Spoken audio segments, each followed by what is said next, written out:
Vă salut, dragi prieteni, și bine găsiți la un nou clip. Facem un pic de ordine, dar din păcate nu fac pe partea unde locuiesc eu, fac în grădină la vecinul. Curăț această vegetație uscată care a năpădit acest gard. Și vă dați seama, doar burta de investiție. M-am gândit să fac un clip și să explic și altor persoane ce trebuie făcut în cazul în care avem neplăcere cu vecinii. Eu prefer să fac această lucrare aici fără să mă cer cu vecinul, că eu mă înțeleg destul de bine cu el și ne-am ajutat reciproc. Dar sunt cazuri în care această relație, să spunem așa, de prietenie între vecini nu există. Și atunci trebuie să vină cineva să ia măsurile necesare ca să facă dreptate. Și automat, în acest caz, intervine legea. Consiliul Local, Codul Civil. Ce se întâmplă?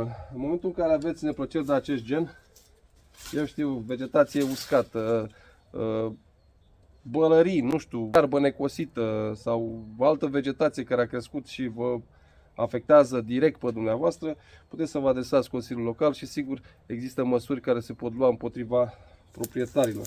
Dar o a doua problemă.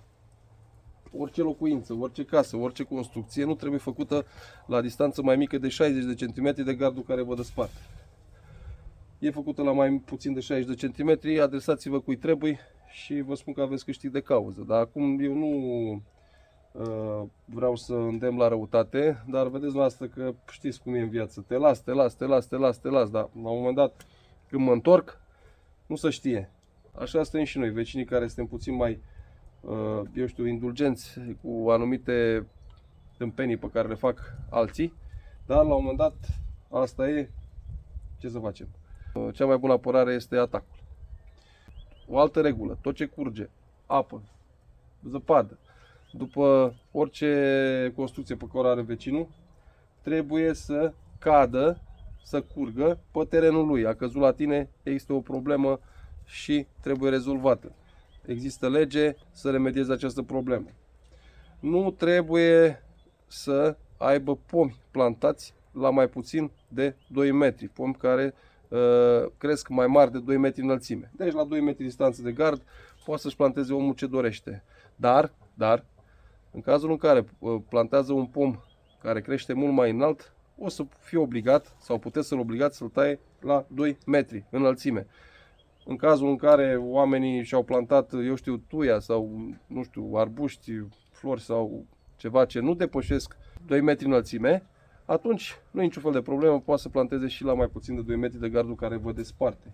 Altă problemă pe care sigur aveți câștig de cauză și vă deranjează este poziționarea ferestrelor sau a balcoanelor către proprietatea dumneavoastră. Și aici este o lege în vigoare, deci dacă vă simțiți lezați sau eu știu, intimitatea dumneavoastră are de suferit datorită ferestrelor și balcoanelor care dau direct în proprietatea dumneavoastră, mai bine spus spre casa dumneavoastră, puteți să vă adresați Consiliul Local sau eu știu, și în alte părți și să poate lua o măsură și în acest caz. Muzica. Aici este o problemă foarte la modă la noi în România. Și eu cunosc câteva melodii pe de rost, am pe cineva care muzica începe să cânte înaintea păsărilor și sincer de la 5, 6, 7 dimineața până seara cântă continuu. Deci dacă vrea să asculte muzică, orice om, orice vecin poate să o facă într-un anumit orar, adică să nu depășească 10 seara. După 10 seara puteți să sunați unde trebuie și vine cineva și tră urechi și liniștesc pe băieți, pentru că de multe ori nu prea mă interesează pe mine sau pe dumneavoastră ce ascultă vecinul sau ce preferă să asculte. Sunt multe reguli, foarte multe reguli, pe care noi nu le știm și din acest motiv avem de suferit. O altă regulă este în momentul când aveți vreun vecin care, eu știu, vrea să devină el mare fermier și a început să-și strângă toate animalele domestice pe la el prin curte și mirosul vă termină, vă distruge. De la un anumit număr de porci, să dau exemplu, orice om trebuie să ducă la o anumită distanță de către ultima locuință. Este lege. Lege. Și eu am avut porci și am crescut o grămadă și când am început să am probleme, am zis stop, pentru că nici mie nu mai îmi plăcea, dar păi lui altul. Ce ție nu-ți place, altuia nu-i face. Corect. Vedeți că pe la țară se mai întâlnesc și cazuri când oamenii după o anumită oră, mai ales când plouă, încep să își dea haznalele pe șanțurile pe care le-a făcut, eu știu, Consiliul Local, prin grădini, pe terenuri care nu mai sunt îngrijite și dimineața aia așa o parte de un miros de îți vine să plângi. Sunt legi care te distrug în cazul în care ai plângeri. Nu poți să faci tu focul în grădină, în curte, oriunde vrei tu pe acolo, pe proprietatea ta, când vrei tu și cum vrei tu.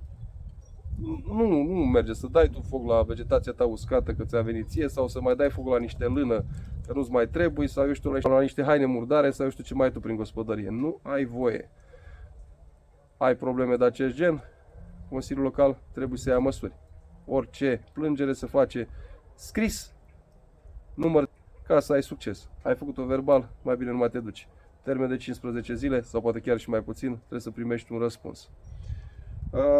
Sunt multe probleme care până nu le întâlnești, nu ai de-a face, nu prea te interesează. Dar în momentul în care, de exemplu, tu nu ai acces la proprietatea ta, nu ai acces, nu poți să ajungi acolo, pentru că vecinul și-a pus la poartă 5 mașini de lemne, și-a mai parcat și 7 mașini și a obstrucționat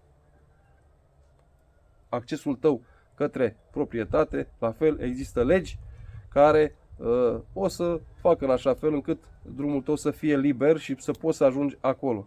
Și sunt mult mai multe lucruri pe care eu ar trebui să vi le enumăr, dar sunt convins că mulți dintre dumneavoastră ați avut deja aceste probleme și poate vi le-ați rezolvat.